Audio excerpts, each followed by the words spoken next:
We're going to start the meeting at 7:10, and Trustee Galan, can you lead us in the Pledge of Allegiance?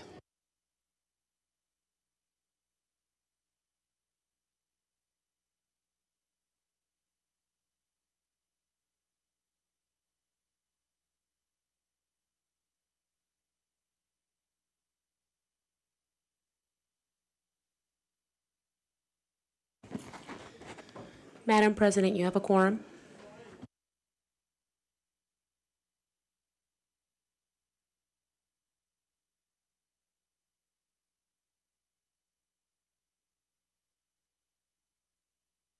So we don't have a report out of closed session, so the first thing on our agenda is the roll call. We've got roll call, Madam Clerk. Student Trustee Galan. Here. Trustee Weinstein. Here. Trustee Handy. Here. Trustee Withrow. Here. Trustee Gonzalez-Yuen. Trustee Bonilla. Here. Trustee Riley. Present. Trustee Brown. Here. And I've seen Student Trustee Jordan, and she's just not at her desk at the moment. Okay. Thank you. She's around here somewhere. They may not know you. So the next thing on the agenda is the approval of the minutes. I'll second it. So it's been moved and second. All in favor? Aye. Any opposed? Any abstentions? Motion carries. Next thing on the agenda. One abstention. One abstention. Oh, we have one. Did you get that? Yes. Okay. Next thing on the agenda is the Associated Student Government Reports.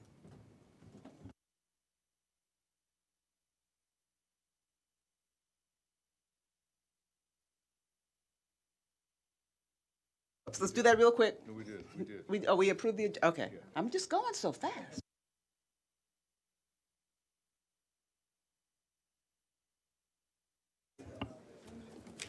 Good evening, Board of Trustees, college presidents, faculty, staff representatives, and members of the public. I just wanted to inform everybody of our amazing week coming up this upcoming week. Starting on Monday, the 8th, we are having our Quiros poster exhibit. This whole week is based on supporting our LGBTQ plus community at Laney. So in the tower, in the Laney Tower, in the first floor when you enter, we have an exhibit of all the allies and memorable LGBTQ members displayed for everybody with a little bit of, a little synopsis about their achievements. And one of those people is actually our college president, Tamil Gurkison.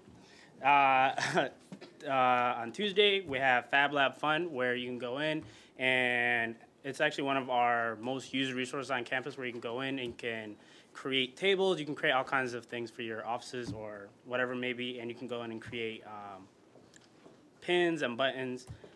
We have a movie night on Tuesday, queer brunch, which ASOC is sponsoring on Wednesday, celebration of National Coming Out Day on Thursday, and Friday we have Night in the Museum, where students will meet up by the flagpole and then walk over to the museum and have a great event there. That's about it. Thank you. Thank you.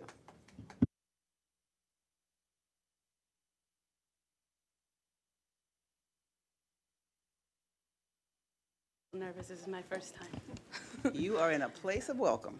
Good evening, everybody.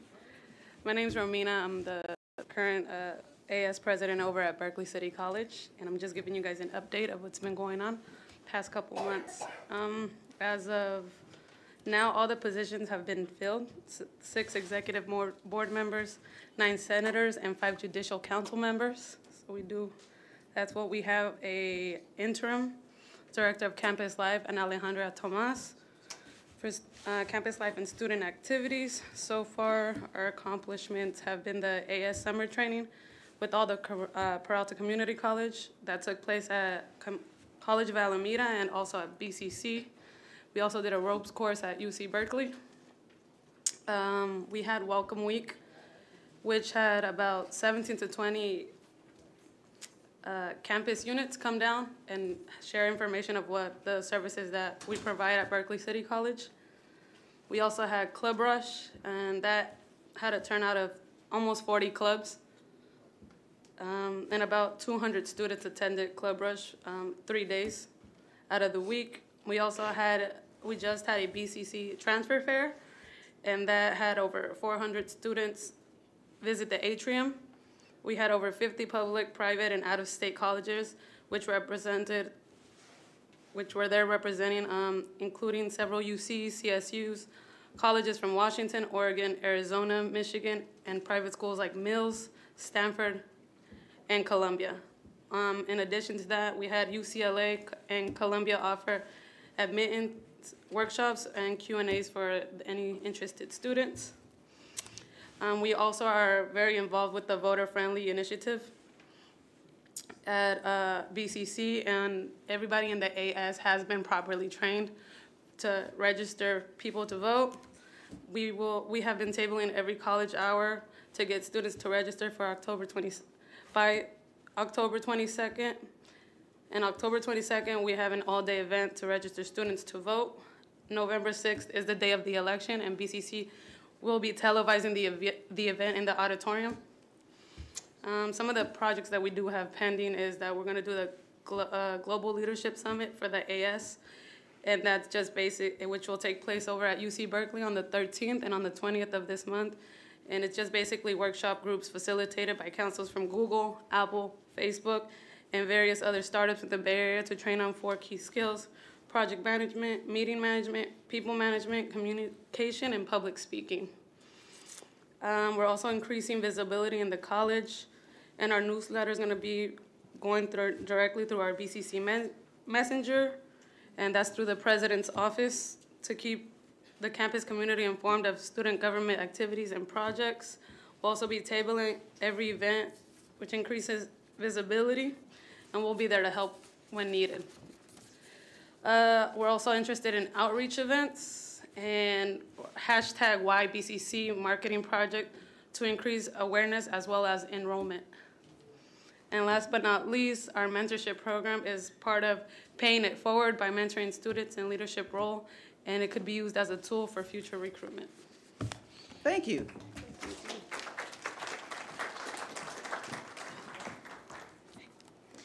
Good evening, Board President Brown, members of the board, Chancellor Laguerre, and guests. My name is Charlene Rojas, ASCOA Treasurer. I will be giving an update on campus life activities at COA. Last Tuesday, the Office of Student Activities started piloting a free healthy breakfast program in partnership with Food Shift. It is a local nonprofit organization. Meals are served from 9 a.m. to 10 a.m. every Tuesday in October. In recognition of National Coming Out Day, the Office of Student Activities is hosting a student social for LGBTQIA students this coming Thursday. And next Tuesday, October 16th, our fall concert series will begin. And lastly, on Thursday, October 25th, Student Activities has planned a day of community service at Food Shift. Thank you. Thank you.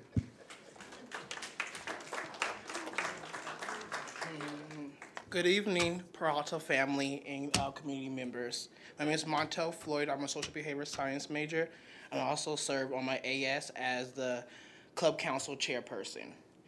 Just giving some update on merit. We're going through a budget cut in our student government, which we're dealing with very good. We cut some events, but it's okay. I'm working with that because that's dear to my heart, my events. But we're going to work with it. One of our clubs, Puente, is hosting the Day of the Dead celebration on October 29th. And as well, following with that, on October 31st, Ability Counts, which is another club on campus, will host a Halloween party for everyone. So bring your children to Merit on October 31st. We'll have 2 sessions. We have one at 9 a.m. and one following the evening at 5:30, and that probably lasts till like 9.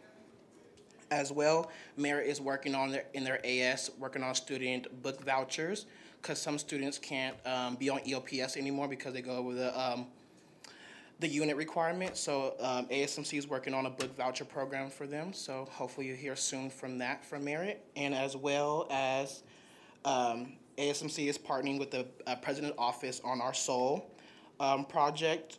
Keep feeding the homeless students and feeding people on campus with some fresh products on campus. So that's a report from Mary. Now we're going to go back to 3.4, which is approval of the agenda. Do we have a motion and a second? So moved. Okay, we'll have a call of the question. Is there anything anybody wants to move to?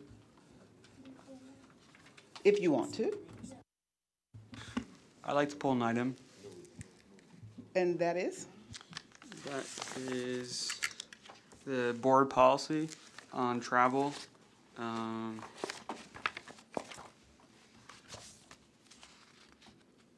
believe it's 4.1. 4.1 and then 4.3? 4.1 and 4.3.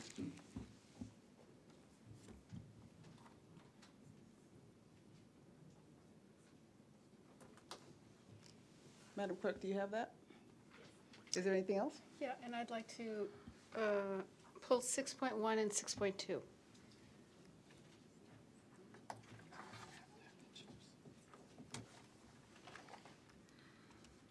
Madam Clerk, do you have 6.1 and 6.2?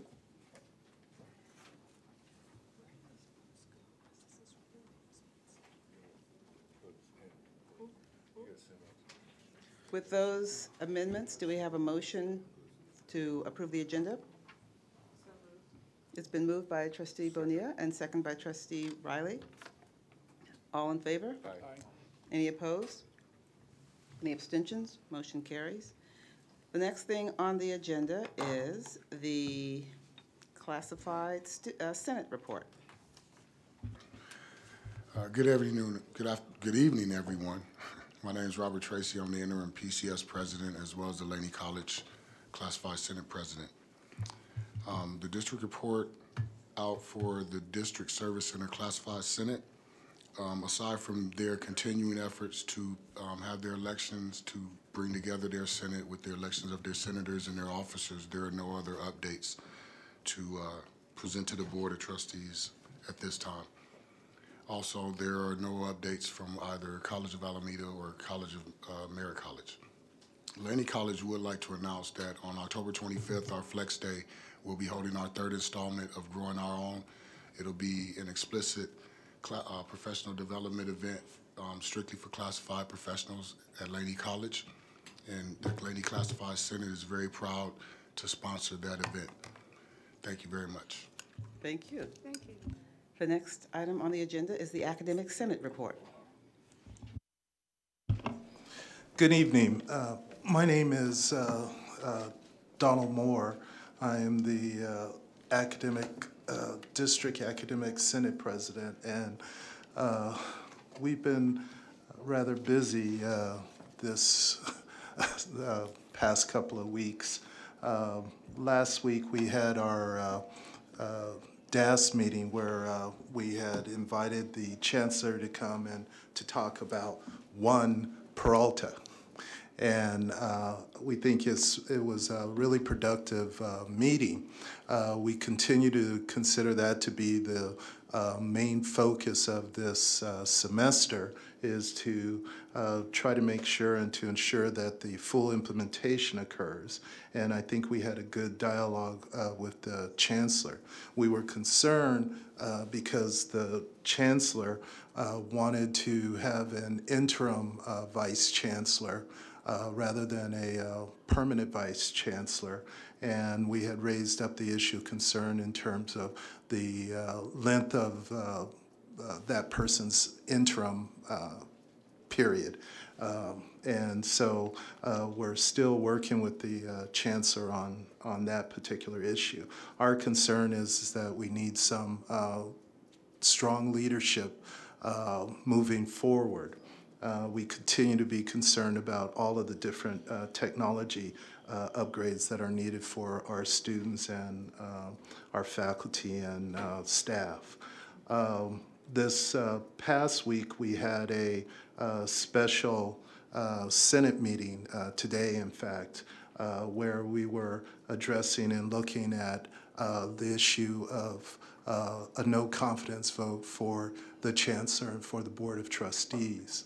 In that, what we wanted to do is to begin a critique, a dialogue about what faculty have been experiencing at the college campuses and our district academic senate. So what we decided on today was that we were going to be doing a process whereby we were going to provide the college senates data, information on the different issues of concern that the district senate has been dealing with for the past couple of years.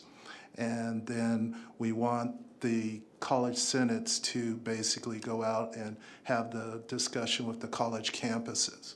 And then for that information then to be returned to us for us to determine what action then to take in response to it.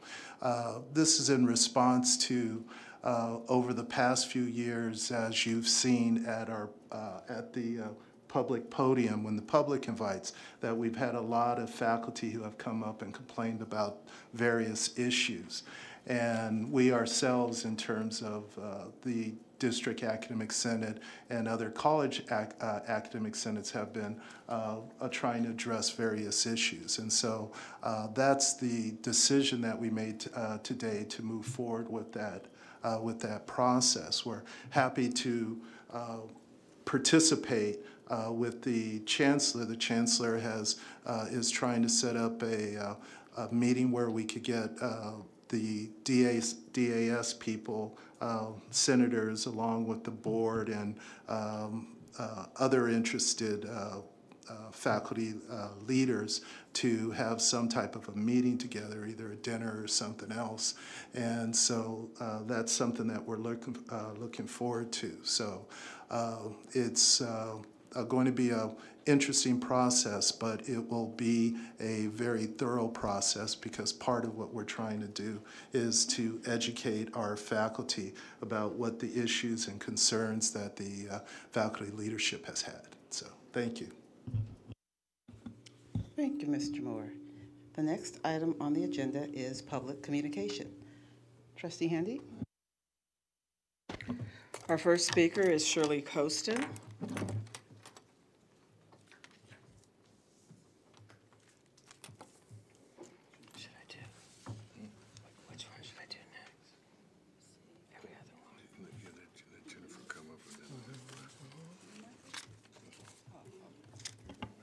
My name is Shirley Coaston. I'm a retiree. I have, as a full-time faculty member, I served in many roles. I have been faculty senate president, vice president of PFT, DAS vice president. I've been secretary. I've done a lot of roles. And I'm concerned about the way things are happening today.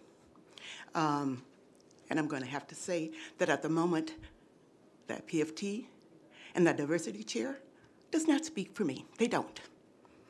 I wanted to share what I think some of you have already read on your emails about an informal vote that was taken on Laney's campus. I don't know how far it went, but only 15 faculty members replied. And 13 of those were for what Donald has talked about. But someone kind of expressed what I would like to express better than I could express it, so I'm going to read from a comment that was made on the survey. We spend too much time worrying about issues at the district. We need to be spending more time on our students. It seems to me we always blame others for our problems. What are we doing to increase enrollment here at Laney? We all complain about the horrible facilities and infrastructure at Laney. Without the bond, we will never get these fixed. We have a system in place where the trustees are responsible for evaluating the chancellor. Let's try allowing the system to work as is and focus on what we here at Laney, how we can here make this a better place for students. The trustees are voted on by the people of this community. How many people complaining about the district actually live in the community or walk through the community every day? It always seems interesting to me that the people that chime in on these topics sure don't look like the community I see every day in Oakland or the people I live near, but I could be wrong. I do agree that the system needs to be fixed or restructured, but let the community and the Board of Trustees fix the problems, and let's have the instructors focus more on teaching the students we have. I live in Oakland. I always have since I was hired here in the district. I'm a taxpayer, and I am for both those bonds passing. I support students strongly. We may have our differences as faculty members, but I think we need to put on a face for the community that shows that we're all in this together. The faculty leaders, many of them have been in these positions for a long time. If the budget went south of the border and things happened, I lay that on the faculty members who co-chair a lot of these committees. You need to learn how to read budget reports, and you need to be able to forcibly make an impact on what's happening. You don't lay it all on the chancellor, because that's why we, as faculty members, were elected to take a role and be firm in that role. That's what I have to say. I am for the bond issues passing, and I'm not for censure. I think if that takes place, then faculty needs to be held accountable in the same way because they have a responsibility in this. Thank you for your comments, Ms. Costin. Next, we have Jennifer Shanowski.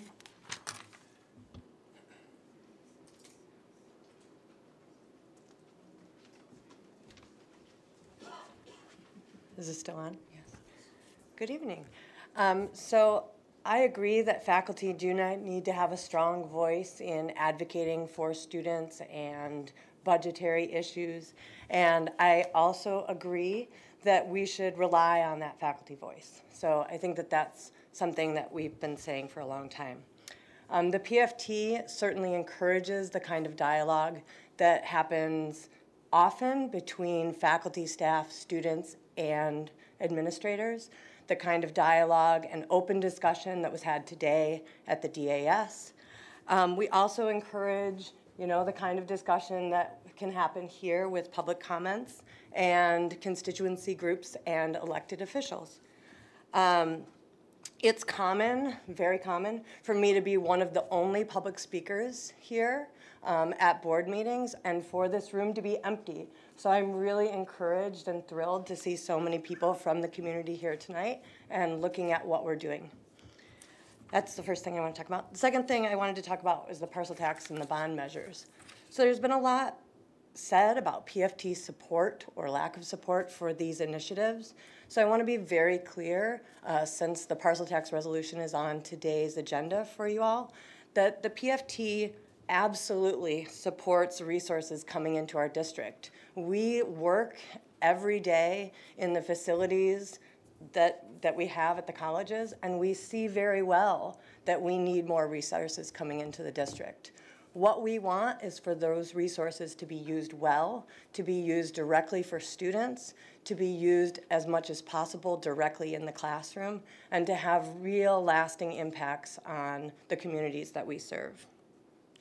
Lastly, I'd like to express support for our sisters and brothers in SEIU 10-1 and the decision that was made to hold the district accountable regarding the hourly classified employees. The over-reliance on hourly employees has been cited more than once. It's not a new issue. It is not SEIU that is causing the problem. And we really know from part-time faculty to hourly classified how many contingent folks in our workforce really does not support a strong college and a strong programs for our students. So we hope that action will be taken right away to ensure that folks are taken care of properly. Thank you, and have a good night. Ms. Anita Black.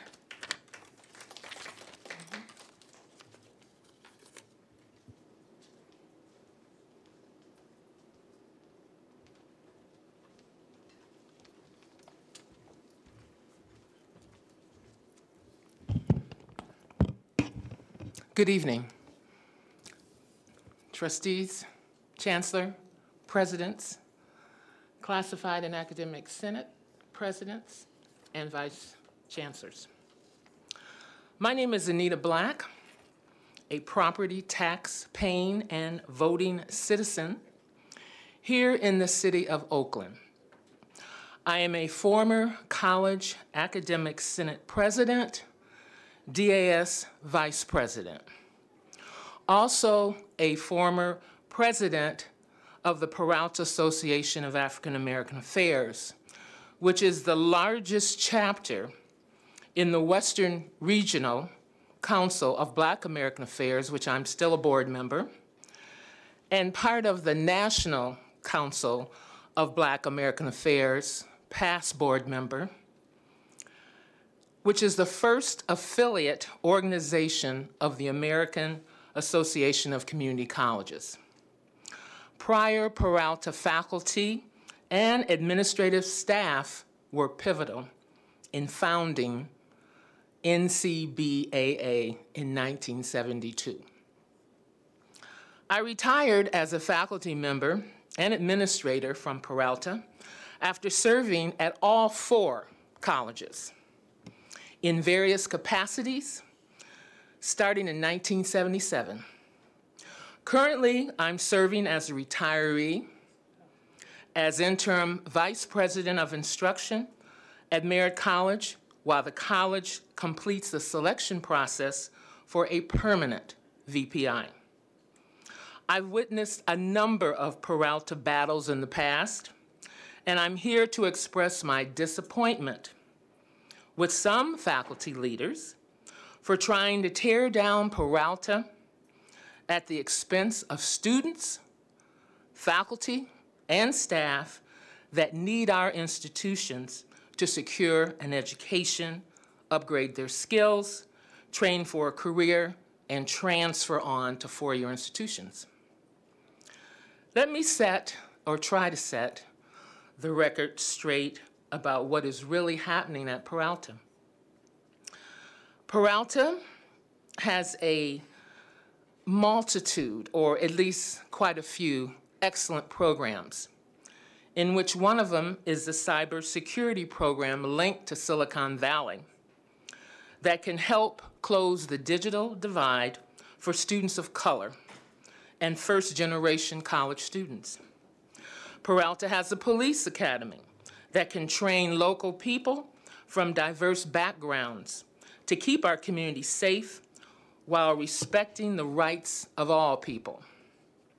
We train teachers, EMTs, dental hygienists, real estate agents, nurses, aviation mechanics, welders, bioscience majors, shipbuilders, and of course, we mold transfer students.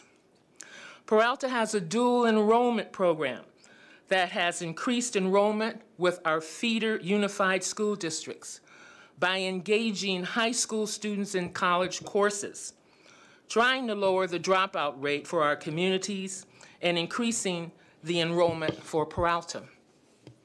We have a program to support formerly incarcerated students, immigrant, undocumented students, and international students. Of course, the unions have their charge and represent their constituents. But I remember when we pushed together for better pay, benefits for all employee groups, and we did not tear down the district and spread false rumors.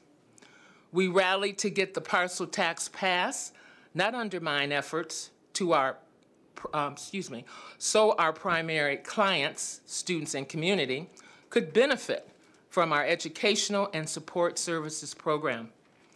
We must learn how to work together, adjust our tone and civility, find a way to work with each other, faculty, students, managers, and our elected community leaders. We all must be accountable. And if I have just a few more seconds, the issue with SEIU and dismissing the adjunct or temporary hourlies, I hope you really understand the type of impact that's going to make on our educational and support services programs. One, it's going to gut Umoja Sankofa. It will totally gut the African American Student Success Program, and I'm sure some of our other student support services programs as well. So I think in addition, we hire them also for instructional assistants in our labs and in our classrooms. So I think we really better think about not addressing what are we going to do if we let all of them go. Thank you very much for listening to me. Thank you. Next, we have Richard Thwell.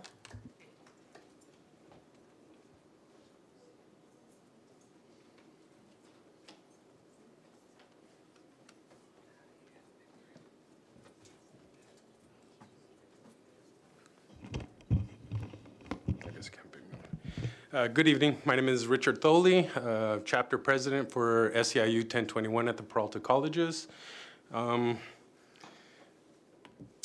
We sent a letter out to our members, our non-members, permanent staff, and hourly staff last Friday because there were rumors being spread, just like the one that was kind of relayed right now, that it's SEIU who is dismissing hourly staff.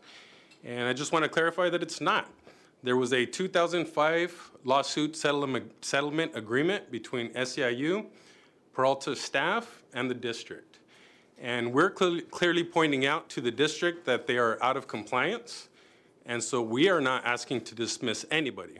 What we're doing is actively working with human resources and potentially with college administrators to resolve this issue and mitigate any disturbance in servicing students.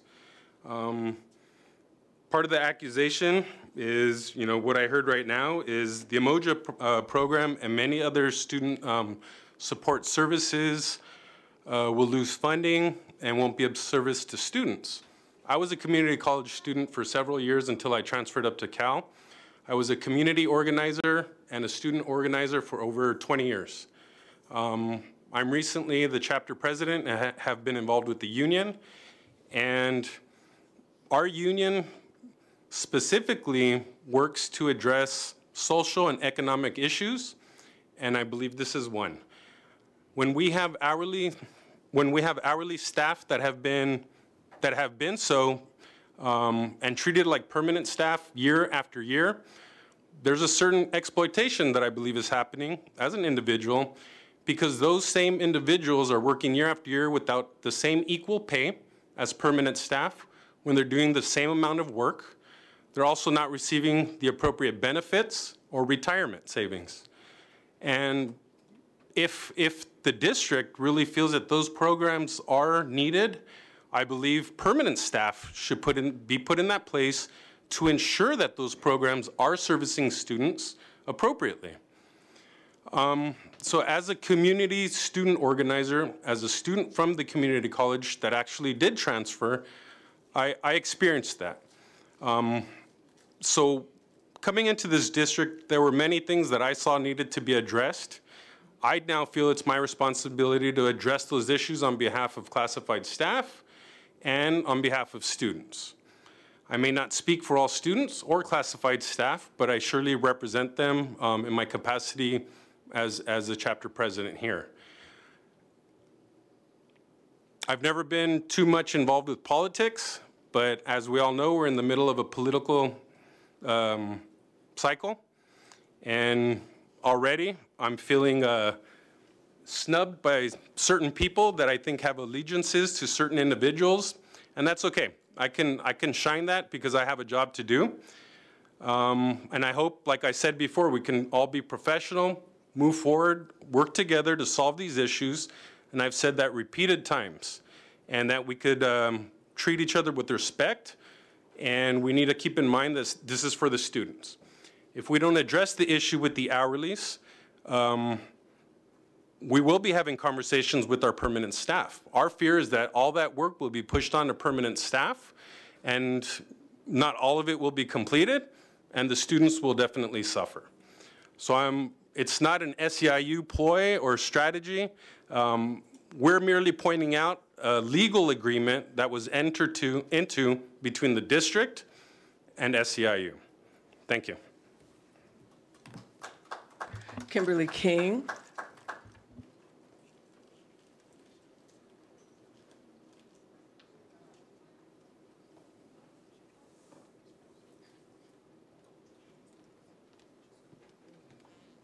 Hello.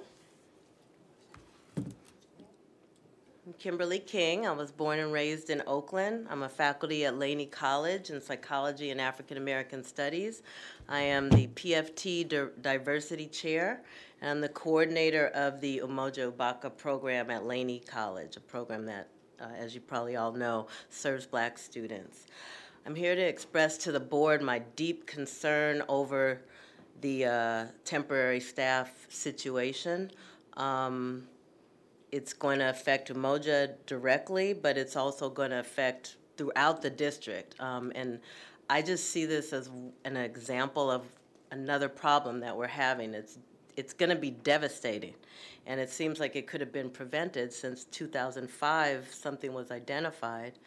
So I'm very disturbed that nothing has been done, and that I've been told that my staff assistant for Umoja, who's a young African-American recent graduate of Laney, is going to lose his job on October 31st.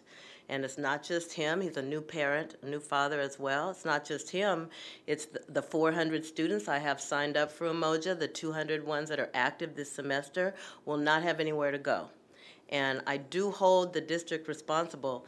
There's a contract between the union and the district, of course, but the district's the one that's responsible for running the institution. So I just urge you to do whatever you can to work with the chancellor and work with the colleges to change these positions to permanent positions as soon as possible, because it's an extreme problem for our students, and it's unfair as well for the staff. So thank you. Bill Love.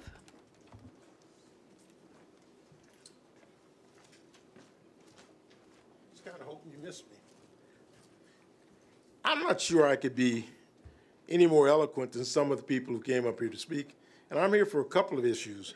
The issue about the vote of no confidence, here to make sure it's on the record that as a faculty member, I've never been contacted about that issue. And most people think I'm a Luddite, so I don't do email. I assiduously read it every day. And the issue becomes one of a limited number of people deciding they know what's best for the faculty. This issue is one that cannot be and will not be handled by 9 people or 12 people. For most of you here who don't know me, I was one of the first faculty senate presidents that organized the DAS. I want to make sure you're real clear. Some of you guys have been around 12 minutes and you think you run the district. The second thing I want to, in fact, be clear about, we vote to elect board members. You can get involved in that any way you want. But if, in fact, we're going to have these issues that become very, very contentious, we should make sure everybody's involved. My paranoia, and I actually was one of the first people to move into this building when they built it.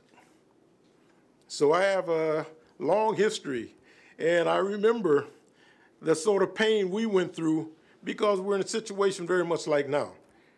If we do not work together, we're going to have a problem. This is one of the few districts that, in fact, has never turned down a bond issue. And most of the people who, in fact, vote for those bond issues, when they're surveyed, said they had good experiences at the Peralta colleges.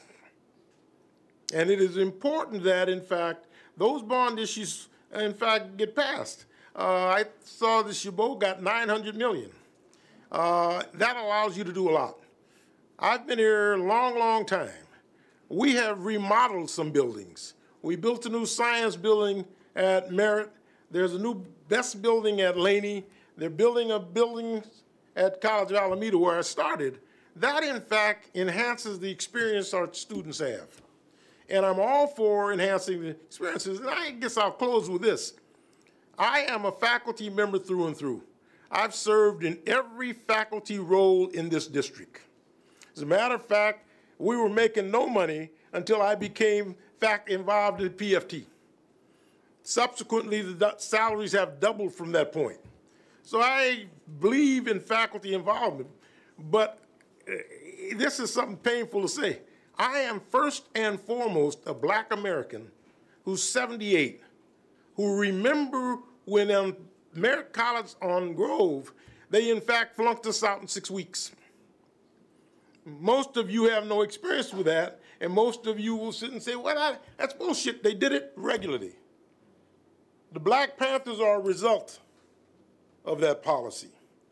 There are people that have served on this board who are results. And I always tease Mr. Riley when I catch him that, in fact, he never says that he was the president of Oakland City College when it was on Grove Street, which is, in fact, for those of you who've never lived here, a high honor. He was one of two who had that opportunity to serve when we went to Merritt College. And I'll close with saying, if in fact we want to work together, that's fine. But be very, very clear, if it's going to be a fight, I'm up to it. I just want to be real, real clear. If it's going to be a fight, I'm up to it. And it will not end with the election. It will just start. So those of you who've been here when we've had money, when you got around to be able to say, well, I work for the Faculty Senate, you have not been here when it gets painful. When you don't want to go to meetings because it's going to be painful. Thank you for your time.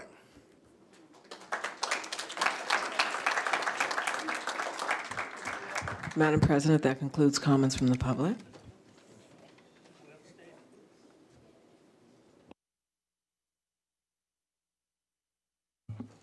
The next item on the agenda is the Chancellor's report. Members of the board, members of the public, we're excited tonight to share some great news with the community, with the board, and with those in attendance. To start, I would like to ask Merritt College President Dr. Maria Lynn Burns to share an award with us. Good evening, trustees. I'd like to share with you and have you celebrate with Merritt College an award we received. Matter of fact, I'll pass it around so you can see it closer. Last week, from the Silicon Valley, from the Adaptable Security, we received the ADA Award, which honored the SCI Security Program, Computer Information Systems Executives at Merritt College as outstanding educators for 2018 for protecting people's information. So congratulations, Merritt Computer Science.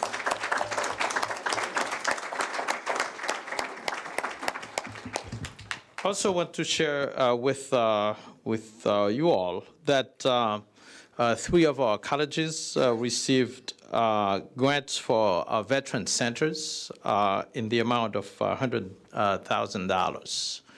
On the same day that announcement came, we get great news for which many of our board members, our trustees, worked very hard to get us to, and that is something to support the aviation program at College of Alameda. The person whom I've bugged a lot to make sure that this was done, we interacted a lot on it to share that great announcement with everyone.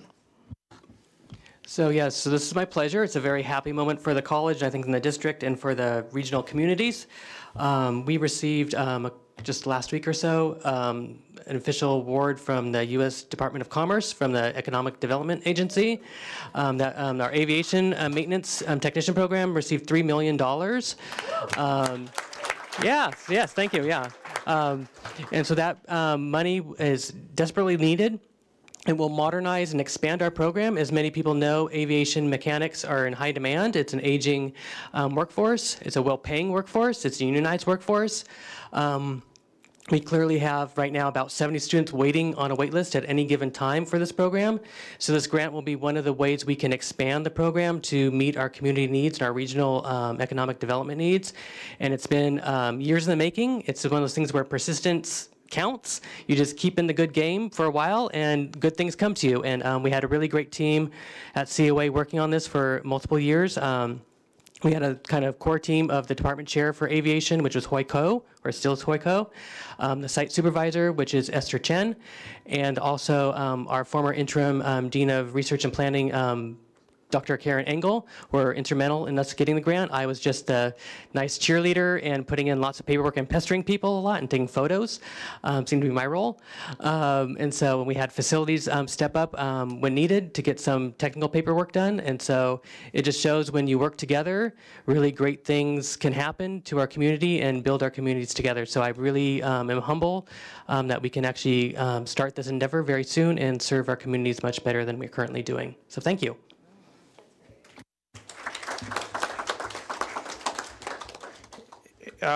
Again, this was really made possible through many trips that our trustees have taken to Washington, D.C.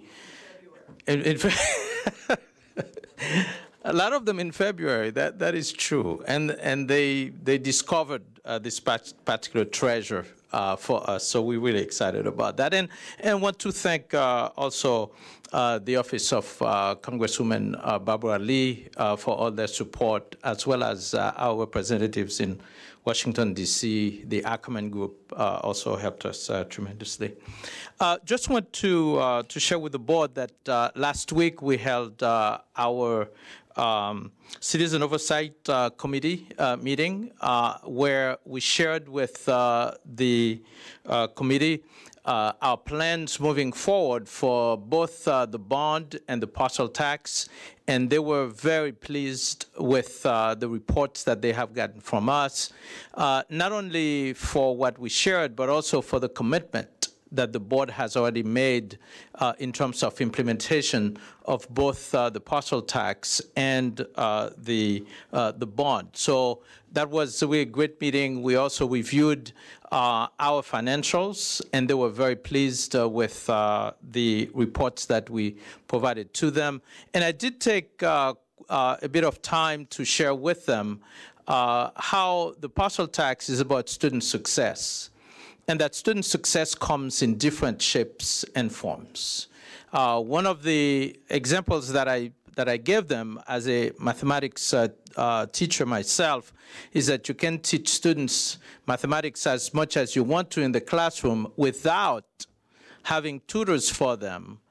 They're not going to be as successful as they should be. So if the parcel tax is about student success, yes, you're going to see times when expenditures happen outside of the classroom in support of the students. One item that they asked about was where we had paid for health services for students. And again, I shared with them that the students at Peralta are not the elite, the rich students who have health care plans that they can call on and be able to go to doctors anytime they want to, but rather students that we have to support because a lot of times they do not have access to such facilities, and that Peralta is providing that support for them. And that counts directly to student success. So they were very pleased to receive those explanations from me. I met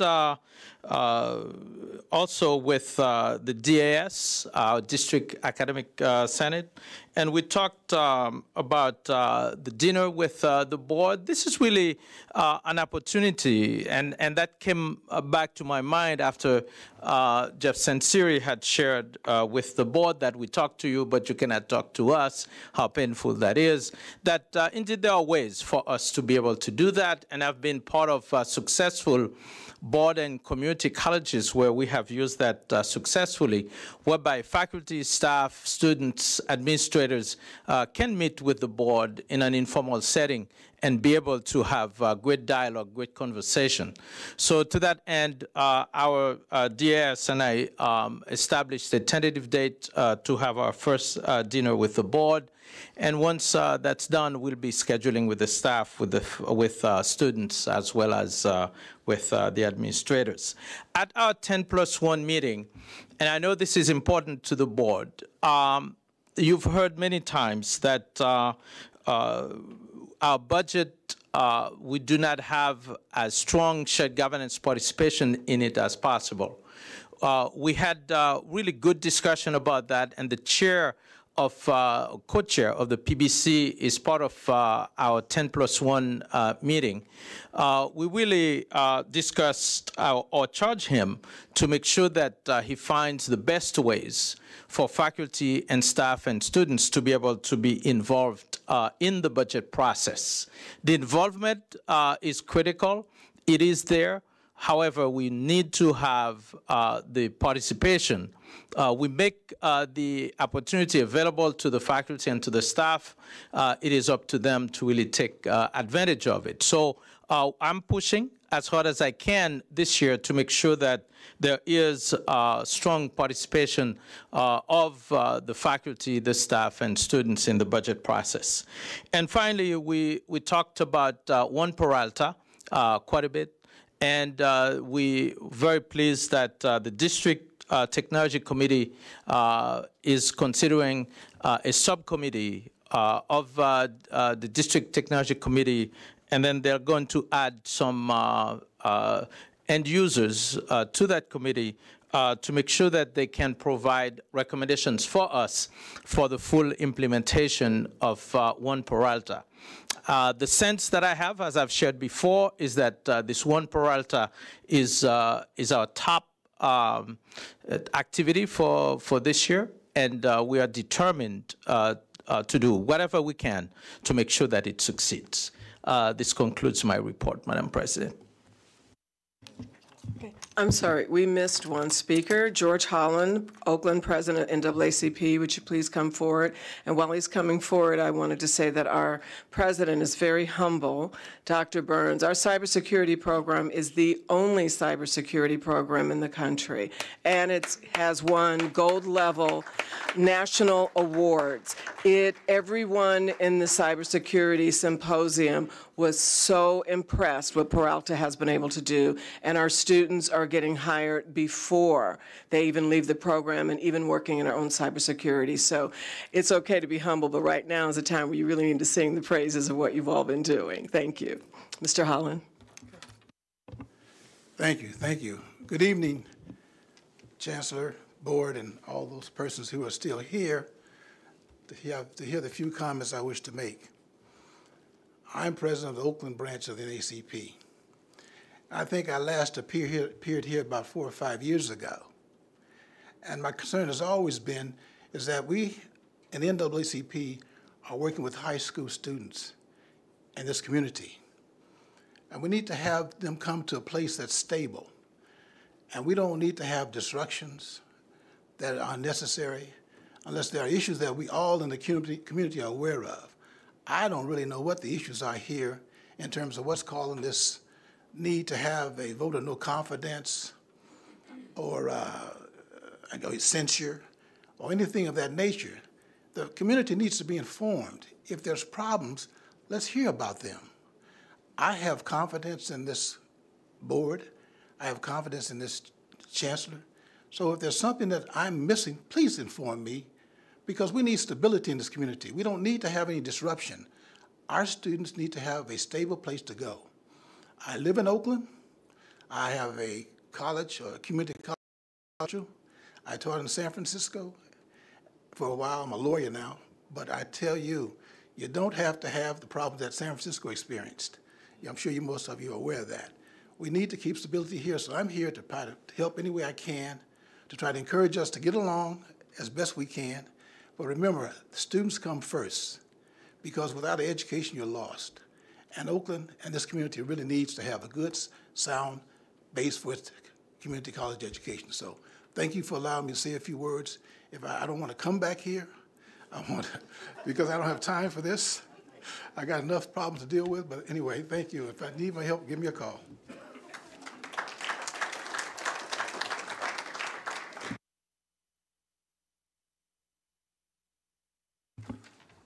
So the next item on the agenda is the consent calendar. Do we have a motion to approve?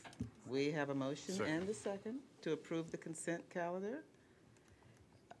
Is there any discussion? Seeing none, we'll call the vote. Madam Clerk, do you need a roll call? Student Trustee Jordan? Yes. Student Trustee Galan? I have a question on one of the items. One of the items is still on consent and not moved to action. Right. Okay. 4.3 is on. Those are the action items which will be done after consent. We haven't got those yet. Student Trustee Galan? Yes. Trustee Weinstein? Yes. Trustee Withrow? Yes. Trustee Gonzalez-Yuen? Yes. Trustee Bonilla? Yes. Trustee Riley? Yes. Trustee Brown? Yes. And Trustee Handy? Trustee Handy. She said yes. Thank you. Motion passes. Thank you, Madam Clerk. The next item on the agenda is the action items. We'll take the ones that were pulled and put to the action calendar first. We'll start with 4.1, and that item is the, I believe that's the policy. That is approval of out-of-state travel pursuant to Board Policy 74. We need a motion and a second, then we'll have our discussion. So moved. It's been moved in second. Student Trustee Galan, would you like to begin the discussion? I accidentally pulled 4.1, and I realized my question is on 4.3, so I don't have anything to say regarding 4.1. Does anyone have any questions regarding 4.1? We could dispense with it now. So do we have a motion and a second for 4.1? Well,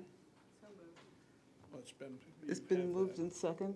Okay, oh, that's right, we did do that, didn't we? All right, so you'll need a roll call then, Madam Clerk, since we are in action. Student Trustee Jordan? Yes. Student Trustee Galan? Yes. Trustee Weinstein? Trustee Handy? Trustee Withrow? Trustee Gonzalez-Yuen? Trustee Bonilla? Trustee Riley? And Trustee Brown? Yes. Thank you. Motion passes. Next item on the agenda for, consent calendar 4.3, which is the consider approval of final reading on proposed board policies. We need a motion and a second, and then we could start the. It's been moved in second. So Student Trustee Galan, would you like to begin the discussion? Yep. Regarding Board Policy 7400 on travel, I had a question on exceptions to the U.S. General Services Administration for lodging. It states the lowest discounted conference rate for the hotel selected by a conference sponsor may be used as a per diem lodging reimbursement rate rather than the GSA federal rate.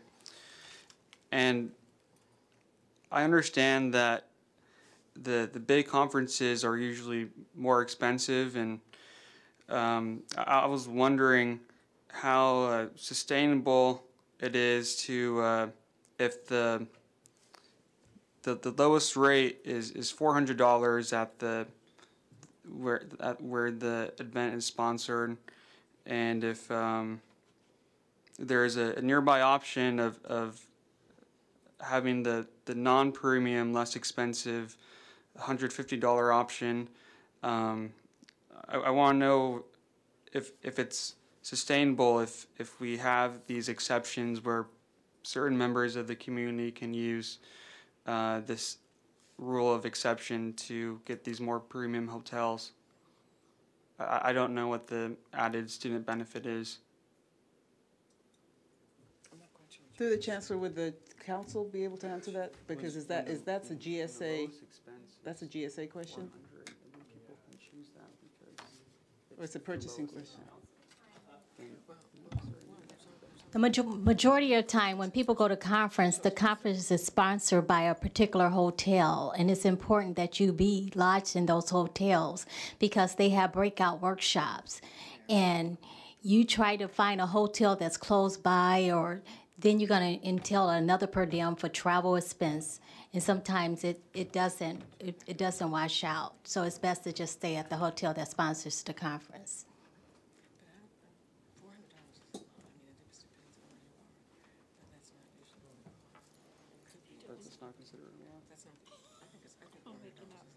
I think Trustee Handy's explaining that the hotel costs are usually half that. Yeah. Yeah. I don't think I've stayed in a $400 hotel before. Yeah.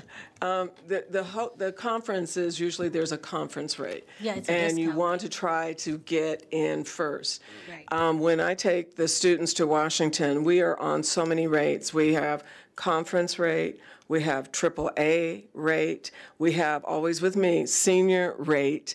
All of these things we look at to bring it in. Even my travel, if it's on Southwest, is a senior rate. So I think that most, at least I know that we here, look at all of the options to lower the cost.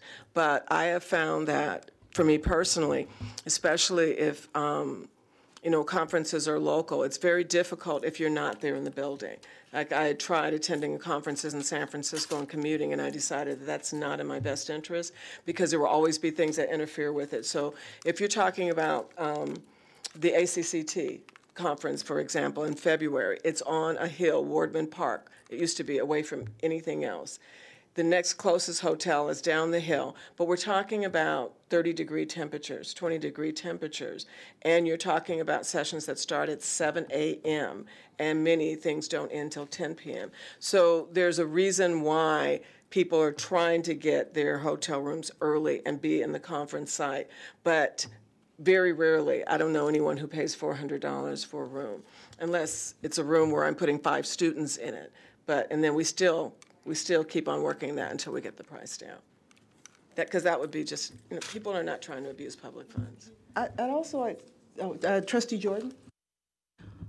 And then also, I just want to add, I've been on several conferences, and we have slept 4 to a room and 5 to a room, and it does cost.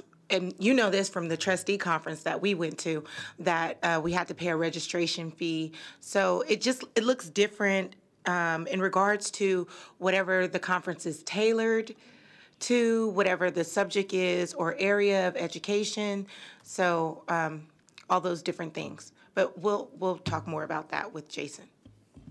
I would also like to add one additional thing, that in addition to being able to get that grant, help get the $3 million grant from the Department of Commerce, we also were able to secure an opportunity to testify on behalf of veterans, students that are veterans, before a congressional committee. We got that by going and talking to people that don't necessarily like us or vote like us. When we go to Washington, we talk to the Republicans because they're the ones that don't think like us. And our students need all the votes they can get. So we do things we don't like to do. And we don't do it at $400. The rooms aren't at $400 a night. But in terms of student benefit, when you can persuade a congressional committee to provide year-round benefits for vets, it's worth it. And we'll go in February when it's 30 degrees and eat that rubber chicken because that's why we serve.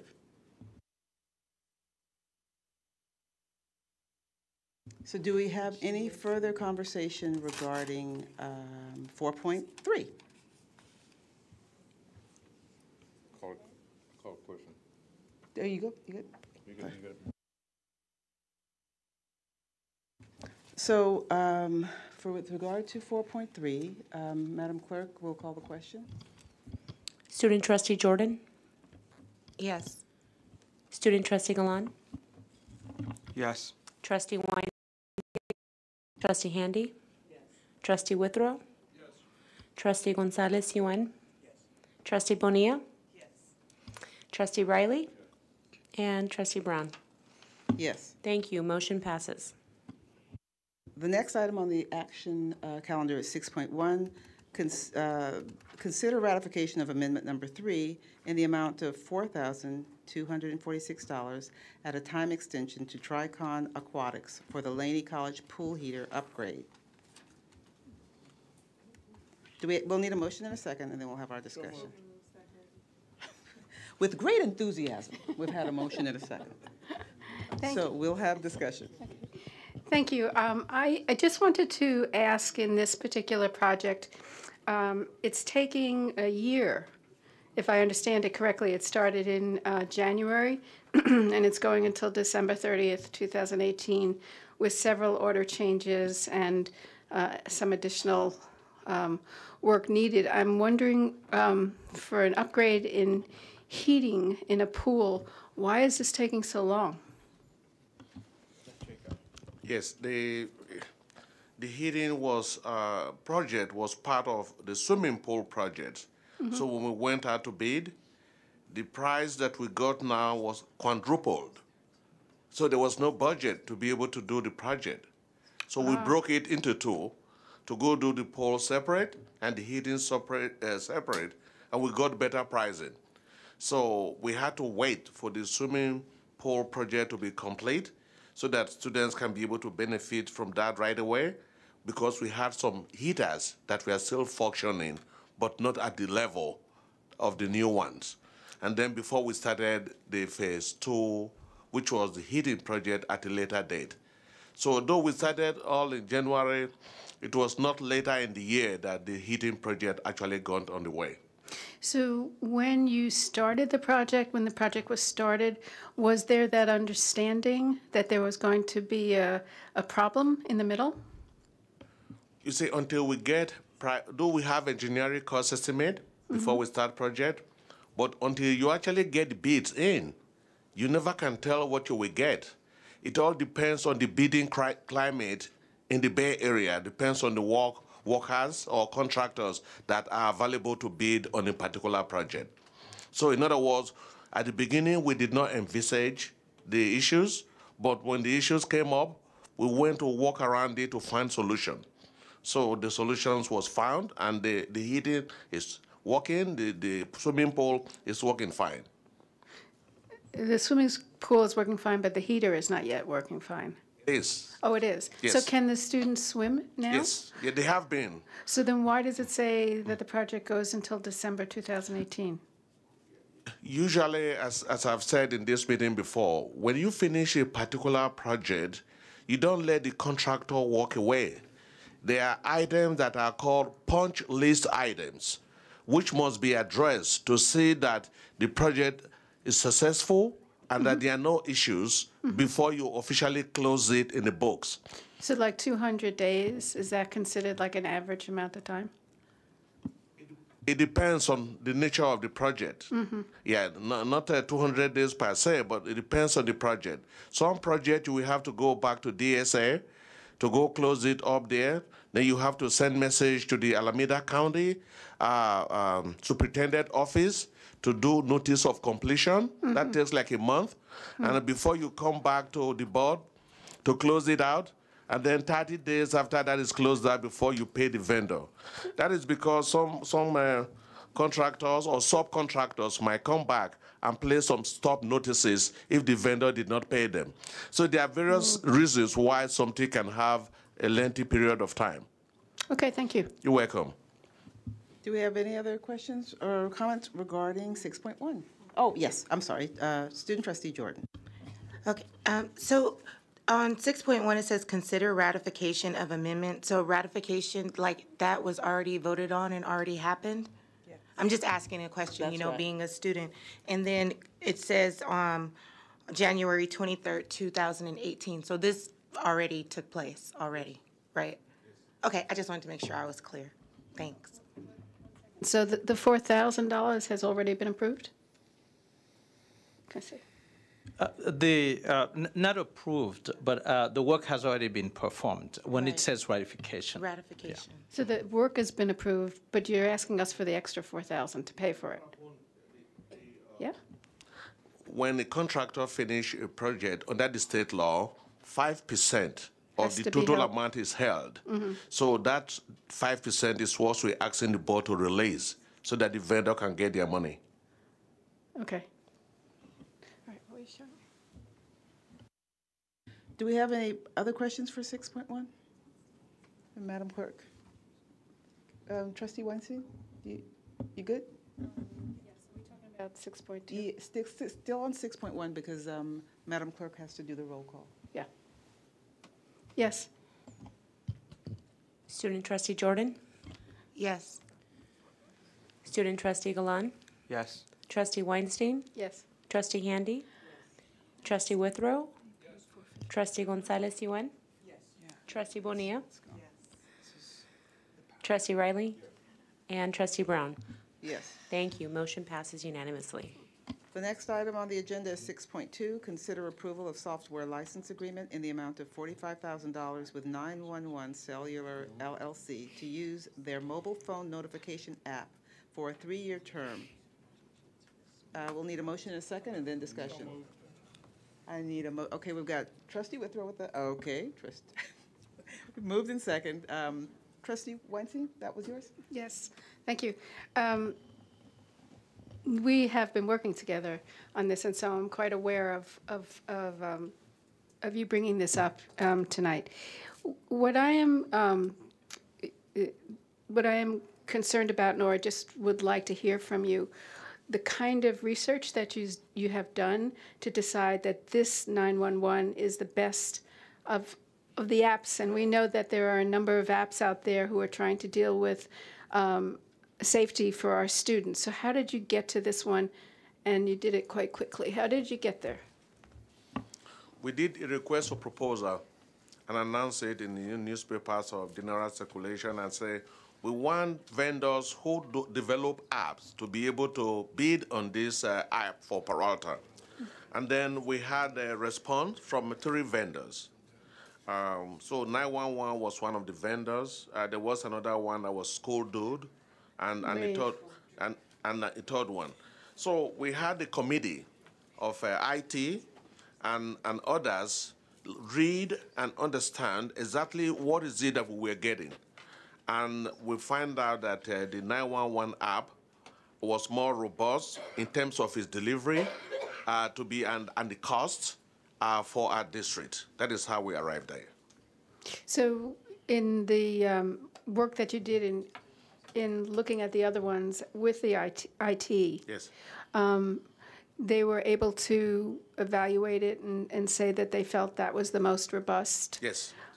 And were there any, like in Yelp or anything like that, any reviews? Yes, all of the factors of institutions, higher institutions where they had worked with nationwide were reviewed. In other words, references were called to find out how is it working in other institutions. Okay. And they had a very high rate for it. And also, this was the only company who was going to be able to do GIS for all the 6 market area that Peralta serve, so that in the event that, God forbid, anybody ever got kidnapped, you'll be able to know which highway they are because of the geographical positioning of the cell phone. Once they press the button, that we contact the emergency center. So this was the vendor that was able to provide a more detailed framework that will benefit us at the best possible price that we can get. And if the power is out in somebody's phone, it's just that they can't use it. Is that correct? If any cell phone doesn't have juice, there's no, doesn't Nothing work. you can do, so it's not. But if you have power in your juice, wherever you are, it's going to work. And this price here for $45 is a 3-year contract. We're actually going to be paying $15,000 per year. Yeah. As an institution for this school year, for instance. Yeah. Yes. So let's since we're working together on the safety and secure emergency preparedness, let's really see how it works. and then be able to make a really good evaluation if it's the best thing. Okay, thank you. Or the tech specs, the tech specs were drafted by the IT department or by the technical specs for the RFP? I think that's, because I think that's the question that Trustee Weinstein was asking. She was asking really what were the qualities that were being sought with regard to the RFP, and where did those come from? Thank you. We had a consultant that was hired by the district over 1 year ago. And it was that consultant that drew up the specs and recommended to the chancellor that rather than just relying on the code blue phones that are limited in number, that we get something that was going to cover everybody and quicker. So that is where the 911 app came from. It was the consultant that wrote the specs and assisted us to get this ball rolling. Okay. Do we have any other questions regarding is it 6.1 we're on? I lost my place. 6.2. 6.2, that's right, 6.2. Any other questions? We'll call the question, and Madam Clerk, can we do the roll call? Student Trustee Jordan. I'll get back to her. Student Trustee Galan. Yes. Trustee Weinstein. Yes. Trustee Handy. Yes. Trustee Withrow. Yes. Trustee Gonzalez Yuan. Trustee Bonilla. Trustee Riley. Yes. And Trustee Brown. Yes. Thank you. Motion passes. The next thing on the action calendar is confirm approval of NextPert contract resolution 18/1911 for Laney College Smart Classroom Phase 2 installation in the amount of $2,875,369.04. Move approval. Second. It's been moved and second, and now we'll have discussion. And President Gilkerson, through the Chancellor, did you want to tell us that she has adjusted her mic? She's ready to speak. No? Yeah, only if there are questions. Yeah, otherwise we can move for approval if you want to, since the item is very clear. Then we've had a motion and a second. Does anyone have any questions? We'll call the question, and Madam Clerk? Student Trustee Jordan is not present for the vote. Student Trustee Galan. Yes. Trustee Weinstein. Yes. Trustee Handy. Yes. Trustee Withrow. Yes. Trustee Gonzalez Yuan. Trustee Bonilla. Trustee Riley. And Trustee Brown. Yes. Thank you. Motion passes. Next item on the action calendar, consider approval of Resolution 18/1926, acceptance of completed work and release of 5% retention, $4,611 to Athens Painting and Commercial Coating for the Laney College Classrooms Interior Painting Project. Move approval. It's been moved and second. Any discussion?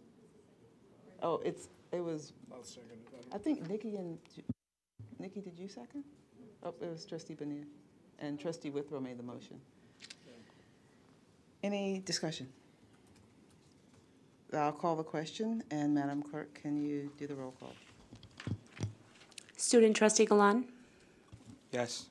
Trustee Weinstein. Trustee Handy. Trustee Withrow. Yes. Trustee Gonzalez Yuan. Trustee Bonilla. Trustee Riley. And Trustee Brown. Yes. Thank you. Motion passes. The next item on the agenda, 8.3, consider approval of Resolution 18/1928, adoption of ACCT resolution supporting students regardless of immigration status. Actually, we were supposed to have a CCLC one on here, too. Didn't get on here. It's been moved. Do we have a second? Any discussion? Okay, just say by way of background, Peralta was asked, or we were asked again, we did the first statement after the November election in 2016, 2017. 2016, I'm trying, I've had a blackout. We did, we were asked to do another resolution reaffirming our support for students regardless of immigration status, but this one will be presented at the ACCT conference in New York. And part of the objective is to help trustees with their implementation of policy as opposed to the affirmation of the support, but actually show them and explain to them how you could actually implement policy that will change the climate of the campus. Can I say one thing? In addition, I think it's mid-October, there's going to be DACA Days of Action, which is throughout the whole state of California at all the community colleges. And our community college will be doing writing postcards.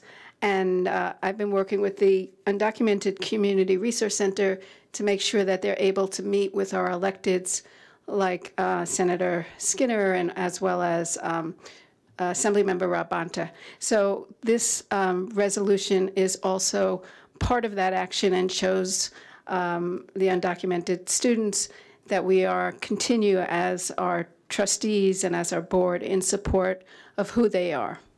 Thank you. Thank you, Trustee Weinstein. Do we have any other discussion on 8.3? Madam Clerk? Student Trustee Galan? Yes. Trustee Weinstein? Yes. Trustee Handy? Yes. Trustee Withrow? Yes. Trustee Gonzalez Yuan? Yes. Trustee Bonilla? Yes. Trustee Riley? Yes. Trustee Brown? Yes. Thank you. Motion passes. Next item on the agenda, consider approval of parcel tax accountability resolution 18/19-27. I'll second it. Everybody is really ready to get that one done. Okay, we've had a motion and a second. Do we have any discussion? I would just like to thank the Chancellor for working with our shared governance process and actually writing the resolution himself. Or did Natasha have to write it? No? Okay. Yeah, again, Madam President, thank you, Chancellor. This is a great opportunity to further our students' education, be it through transfer system, be it their careers or their certificates. I just think this is the direction we need to go, because this is really about student success and this is about our community. So I support this wholeheartedly, and thank you for putting this resolution together. So it's been moved and second. Do we have any further discussion? Then, Madam Clerk, can you do the roll call? Student Trustee Galan? Yes. Trustee Weinstein? Yes. Trustee Handy? Yes. Trustee Withrow? Yes. Trustee Gonzalez Yuan? Yes. Trustee Bonilla? Yes. Trustee Riley? Yes. Trustee Brown? Yes. Thank you. Motion passes. Woo, it is not even 9 and we are at the end of the agenda. So the last item is Board of Trustee reports. Trustee Weinstein? I had the opportunity this past week to speak with members of the community who are in support of Mr. Stern, who, if you haven't already met him, he is 96 years old and is a Holocaust survivor. He and his daughter have just made a film which is called Near Normal Man, and it is about not just about his experience in the Holocaust, but also his experience in Skokie, Illinois, when he fought against the Nazis that were coming into their town. So we are hoping that perhaps Peralta might want to show that film. It's a half hour, and it would be in addition to November 11th through 18th is We Stand United Against Hate. And that's going to be events that are going on all through the Bay Area, Oakland, San Francisco, Berkeley, et cetera, where we'll be talking about free speech and what that means. So I was very honored to meet with them and to hear what particularly his daughter had to say, and I hope that Peralta can join in during that week. Thank you. Thank you, Trustee Weinstein. Trustee Galan.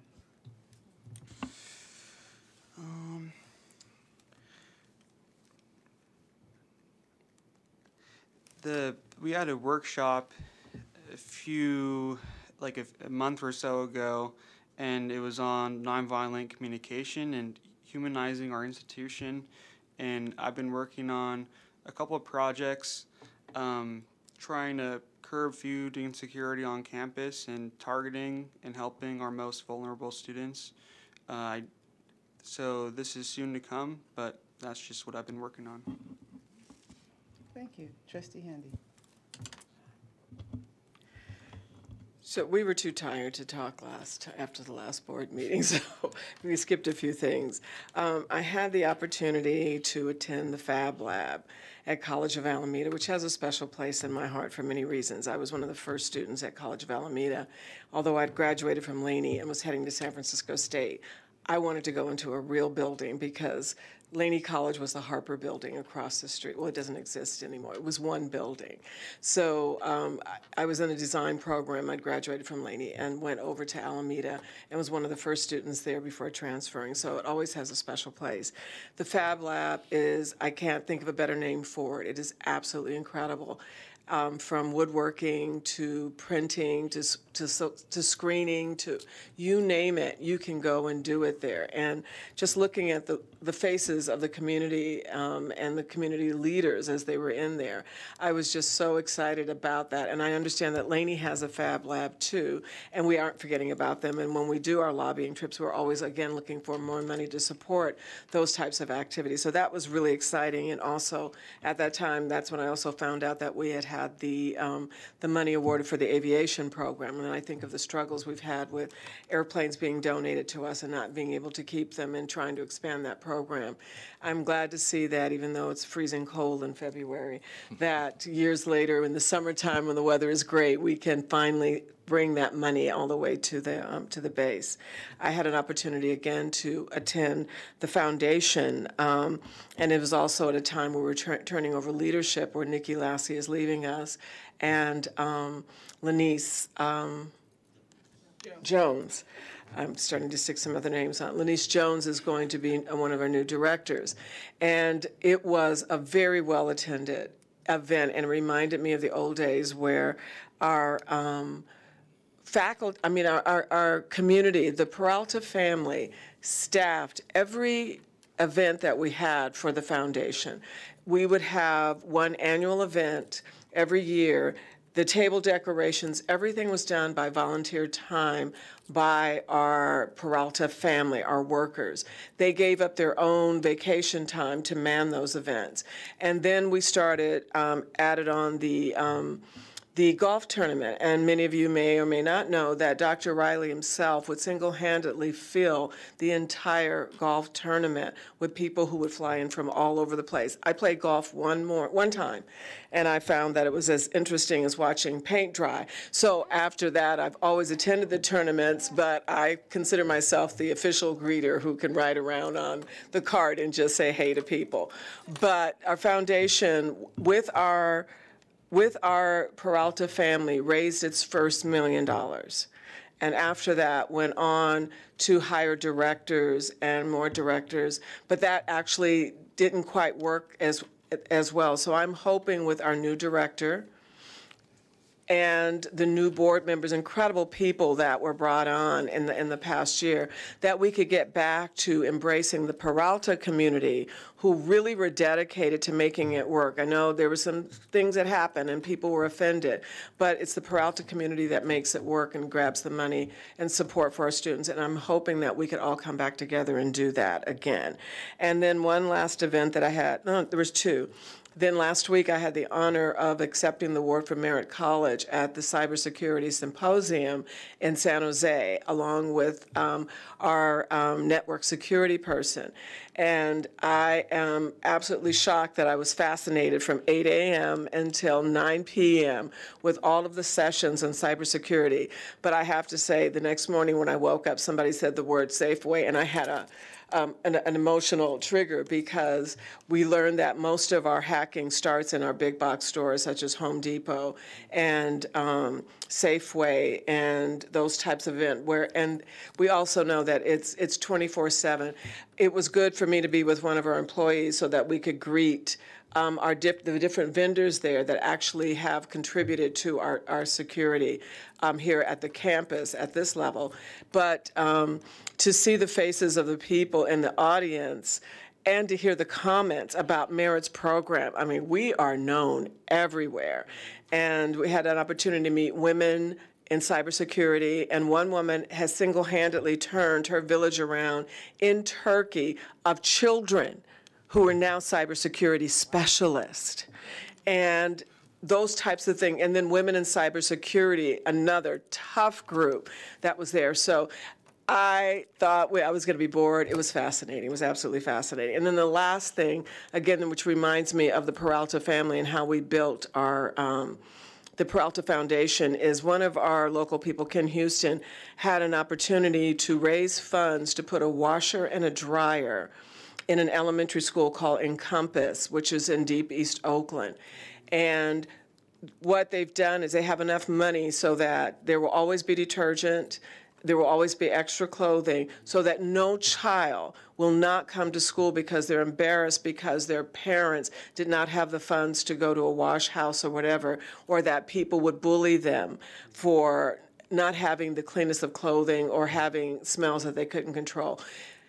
The community came out for that, but to see the faces of the children and how they embraced it, they got it. It was an issue for them that many of us don't even know that was an issue, but it was exciting. So what'll happen is on the Friday of any week, the children can let the staff know, and the staff will wash all of their clothes for them.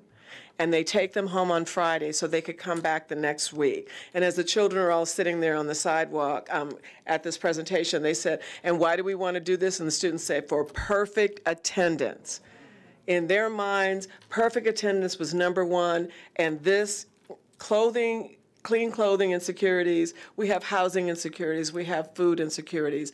But I also thought of our students that we allow to use our gym facilities, and we may also want to look at having that component too, because we do know that students live in their cars, and we do know that we have these challenges. So it's just maybe one more thing that we could look at, and maybe even with the foundation be able to put something like that on our campuses, and then request other donations to sustain it. So that is the end of my visits and reports. Thank you. Trustee Riley? Yes, thank you, Madam President. Just briefly, on last Saturday at the Oakland Alameda County Coliseum, we co-sponsored Peralta College along with Shoe Palace and the First African American Episcopal Church of Oakland sponsored their annual shoe drive giveaway to students in the Bay Area. We gave away 3,500 pairs of shoes. It was great TV coverage that day. Our goal for next year is 5,000 pair of shoes to give away. I'm glad that Peralta has continued to support this venture, and just to see the expression on the parents and, of course, on the students, the little fellas, it was just priceless. So thank you, Chancellor, again for supporting that. Trustee Bonilla?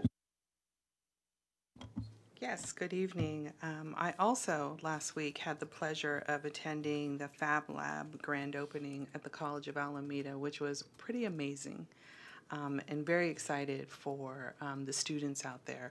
And so, you know, it took me a while to really figure out, what is a Fab Lab?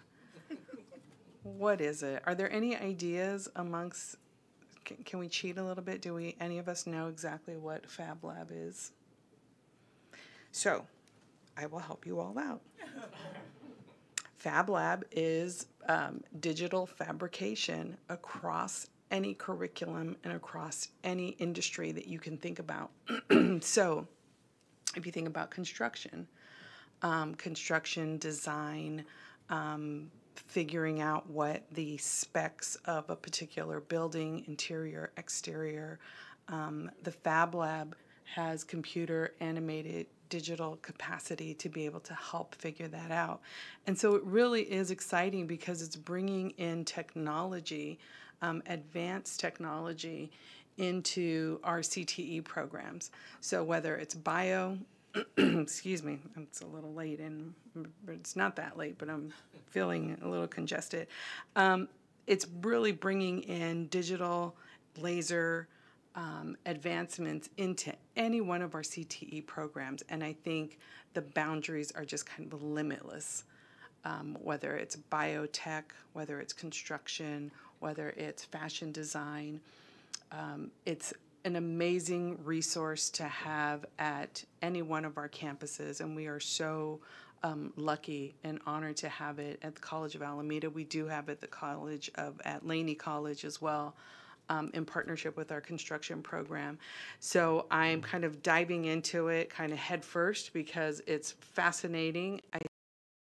For it to really impact our CTE development in ways that are really going to put us on the map, just like our cybersecurity, right? Yeah, so that's very exciting. And that's all I have to share. Thank you. Student Trustee Jordan.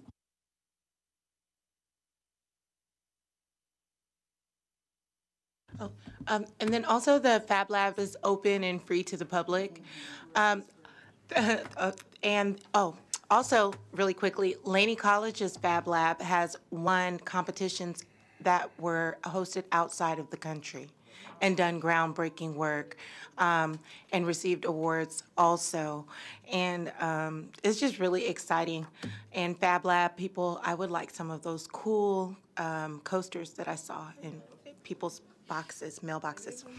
But the other thing that I wanted to say is I'm really thankful for allowing students to go to the fundraiser benefit dinner. It was a good experience, and thank you to all of the people in the community that help students like myself and other Peralta students with your donations. We are very, very, very grateful. The other thing that I wanted to report on is I will be going to a leadership conference, and I just want to say that all of the different networking skills that I've gotten here, every time I've gone somewhere or any other student, we've always had bringbacks for not only students here at Peralta, but for the community.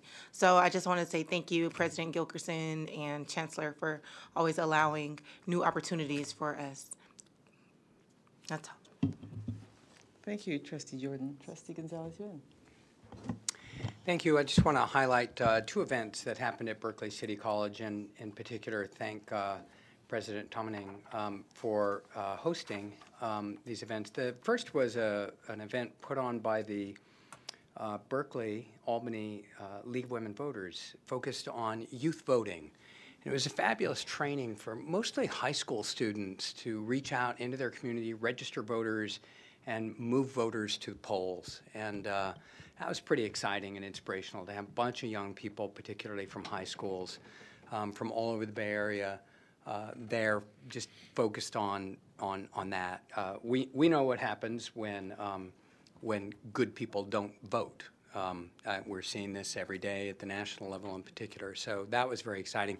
Second thing was the Academic Freedom Conference sponsored by the Faculty Association of the California Community Colleges. There were probably, I don't know, around 100 faculty members from all over the state talking about the critical restrictions that are encroaching on faculty freedom of speech and the way that distorts our mission. In particular, I want to raise up comments that Julie Bruno made about the way that the funding formulas right now that we are now operating under are actually shaping what we're doing in ways that has a lot of unintended consequences and is really undermining a lot of faculty prerogatives in terms of what we teach, how we teach, what we raise up.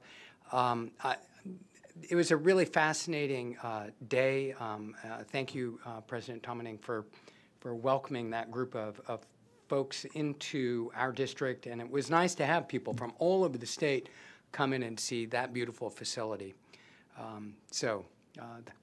That's it for me. Thank you. Trustee Jordan.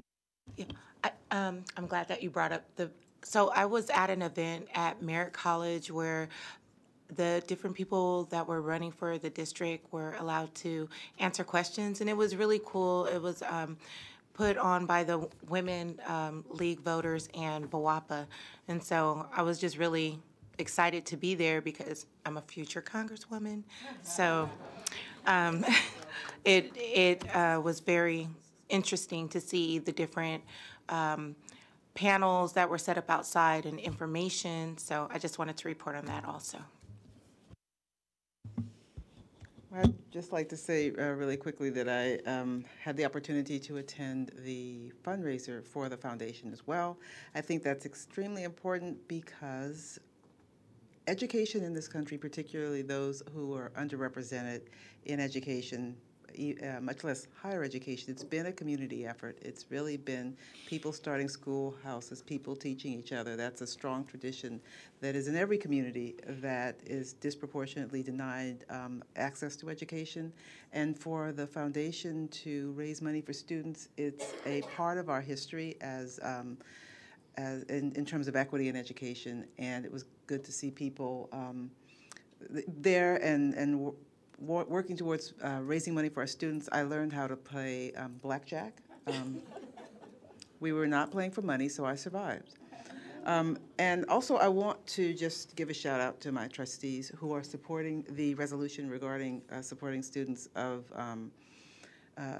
regardless of their immigration background, because one of the, the Joint Caucus is something that's really important, and Peralta had a big part in starting that as well, and it is a union of the African American, Asian Pacific Islander, Native American, and veteran trustees.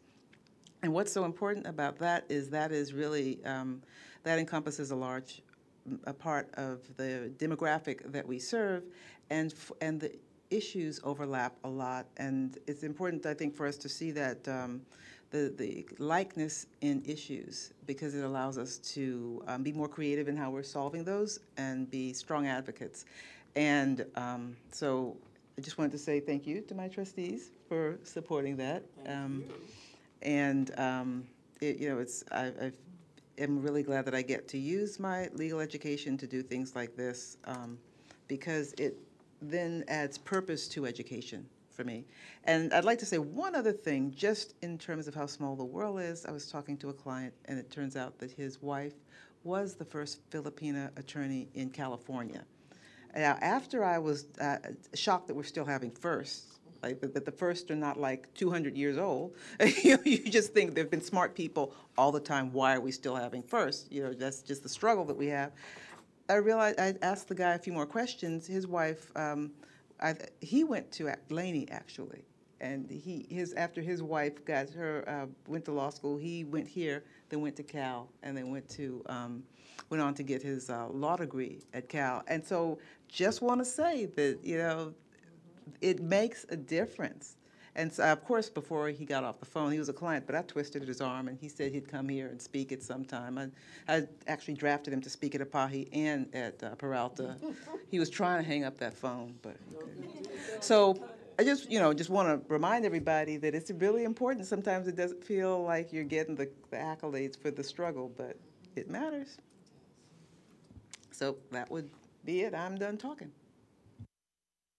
Announcements, Trustee Handy. The next regular board meeting will be held on November 13th in the district boardroom. Madam President, that concludes the announcements for this evening. It is not even 9. Bam. Let's go.